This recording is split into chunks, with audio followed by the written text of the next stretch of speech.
ये video suicide जैसे topic को कवर करती है जो कि कुछ लोगों के लिए एक गलत अनुभव हो सकता है। तो कृपया दर्शक अपने विवेक से काम लें। अगर आप इस समय पर सुसाइडल थॉट्स या किसी भी मानसिक तनाव से गुजर रहे हैं तो कृपया करके ये वीडियो अभी बंद कर दें और सुसाइड प्रिवेंशन हेल्पलाइन से मदद लें, क्योंकि आपकी जान बहुत कीमती है और बहुत लोग आपकी परवाह करते हैं, आपकी फ़िक्र करते हैं।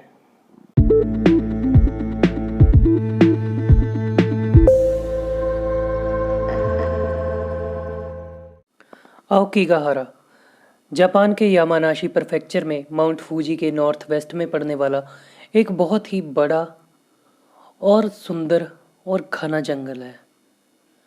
ये जंगल दूर से जितना खूबसूरत दिखाई देता है उतनी ही बदसूरत है इसके साथ जुड़ी हुई किस्से और कहानियाँ। इस जंगल को और भी कई नामों से जाना जाता है, जैसे कि जुकाई। जुकाई का मतलब हिंदी में बनता है पेड़ों का समंदर, और पूरी दुनिया भर में इसी जुकाई को द सुसाइड फॉरेस्ट के नाम से जाना जाता है। आओकिगाहारा जितना मशहूर है अपनी सुंदरता और जियोग्राफी की वजह से, उतना ही ज़्यादा बदनाम है वहाँ पे होने वाली आत्महत्याओं की वजह से।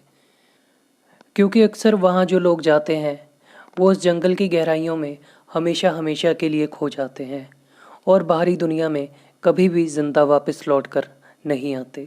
ये जुकाई सालों पहले माउंट फूजी से निकले लावा के ऊपर बना हुआ है, और ये इतना घना है कि कई बार सूरज की किरणें भी इसकी ज़मीन तक नहीं पहुंच पाती, और जब सर्दियों के मौसम में वहाँ पे बर्फ़बारी होती है तब जो बर्फ़ होती है वो इसके पेड़ों के ऊपर ऊपर ही रह जाती है, और बर्फ़ भी कभी भी ज़मीन तक नहीं पहुंच पाती।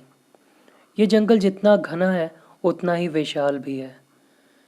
35 स्क्वायर किलोमीटर में फैला ये जंगल काफ़ी हाइकर्स और नेचर लवर्स को आकर्षित करता है, और उनके बीच में छुप कर जाते हैं कुछ ऐसे लोग जो कभी भी वापस लौटने का इरादा नहीं रखते।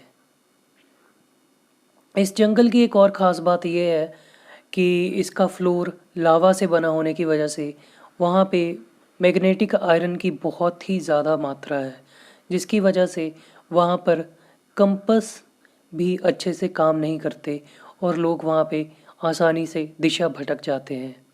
जुकाई का इतिहास 1950 से शुरू हुआ था, जिसके बाद साल दर साल ये फॉरेस्ट सुसाइड करने वाले लोगों के बीच में पॉपुलर होता गया, और हर साल यहाँ पे सुसाइड करने वालों की संख्या बढ़ने लगी।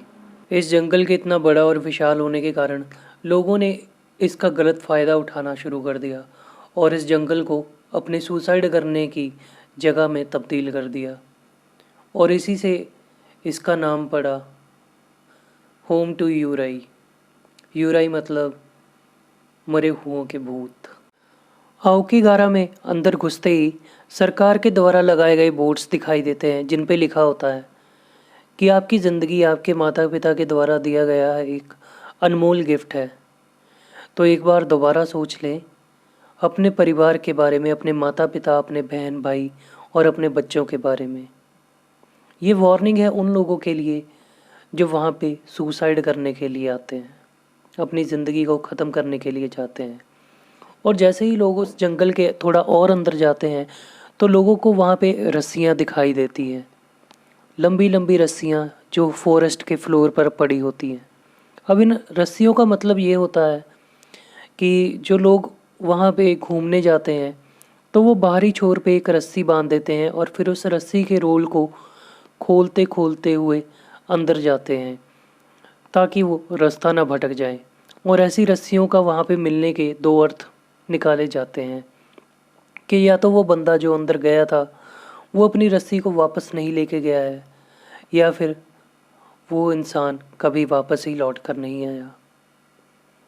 अगर आप इस जंगल के अंदर और जाते हैं तो वहाँ पे बहुत सारे ऐसे चांसेस होते हैं कि आपको लोगों का पड़ा हुआ सामान भी मिल जाए। जो लोग वहाँ पे अक्सर आते हैं सुसाइड करने के लिए, उनका सामान वहीं जंगल में पड़ा रहता है। वहाँ पे आपको लोगों के टेंट, लोगों के जूते, और ऐसी डायरीज़ और न जाने और कितनी चीज़ें मिल सकती हैं। और कई बार तो ऐसा भी होता है कि वहाँ पर घूमने गए लोगों को वहाँ पर डेड बॉडीज़ भी मिलती हैं। आओकीगारा फॉरेस्ट के बारे में काफ़ी मिथ्स भी फेमस हैं, जैसे कि वहाँ पे उन लोगों की आत्माएं भटकती हैं जिन्होंने वहाँ पे अपनी जान गंवाई है। और ऐसा भी कहा जाता है कि फॉरेस्ट के अंदर ऐसी वाइब है कि जो लोगों के दिमाग के साथ इंटरफेयर करती है। फॉरेस्ट के अंदर ऐसी शक्तियों के होने की बात करी जाती है जो लोगों को अपनी जान लेने के लिए उकसाती हैं, और जो लोग अपने परिवार या अपने दोस्तों के साथ जाते हैं उनके बीच में लड़ाई झगड़े करवा देती है, उनके बीच में कलेश करवा देती हैं। और फॉरेस्ट के माहौल को और भी ज़्यादा डिप्रेसिंग बनाते हैं वहाँ की शांति। इतना सुंदर और घना होने के बावजूद भी आओकीगारा फॉरेस्ट बहुत ज़्यादा शांत है। 2003 की बात करें तो उस साल में लगभग 105 लोगों की डेड बॉडीज़ वहाँ से रिकवर करी गई थी। और इसके बाद जापानी सरकार ने हर साल वहाँ पे होने वाली सुसाइड्स का नंबर डिस्क्लोज़ करना बंद कर दिया, ताकि फॉरेस्ट की बिगड़ती हुई इमेज को और बदनाम होने से बचाया जा सके। अक्सर कई बार हमारे साथ भी ऐसा होता है कि जब हम खुद को बुरे बुरे ख्यालों से घिरा हुआ पाते हैं, जब हमारी ज़िंदगी में कुछ चीज़ें ठीक तरीके से नहीं चल रही होती या हमारी ज़िंदगी में उतार चढ़ाव चल रहे होते हैं, तब हमारी जहन में भी कई बार ऐसे ख्याल आते हैं। पर मैं कहना चाहूँगा कि खुद की जान लेना किसी भी प्रॉब्लम का सॉल्यूशन नहीं होता। हमारी ज़िंदगी बहुत कीमती है, बहुत ही लक की बात है कि हमें ये ज़िंदगी मिली है, और इस अनमोल ज़िंदगी को किसी मुश्किल या किसी बुरे वक्त के आगे समर्पित कर देना कोई सेंस नहीं बनाता। अगर आपके पास जीने के लिए कोई सॉलिड रीज़न है, जिसका आपके दिल में सच में कोई मायने हैं, जिस रीज़न के लिए, अगर आपके पास जीने के लिए कोई एक वाय है, तो आप कुछ भी सरवाइव कर सकते हो। अगर आप भी कभी सुसाइडल थॉट्स के साथ स्ट्रगल करें या आप पे कोई स्ट्रेस हो या कोई और प्रॉब्लम हो, तो अपने किसी दोस्त या रिश्तेदार या किसी परिवार वाले मेंबर के साथ शेयर ज़रूर करें।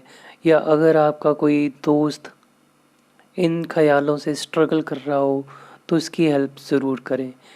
किसी की बात सुन लेने की वजह से किसी की जान बच सकती है, और अपनी बात, अपने दिल की बात शेयर कर लेने से आपकी। फिर मिलेंगे किसी अगली वीडियो में।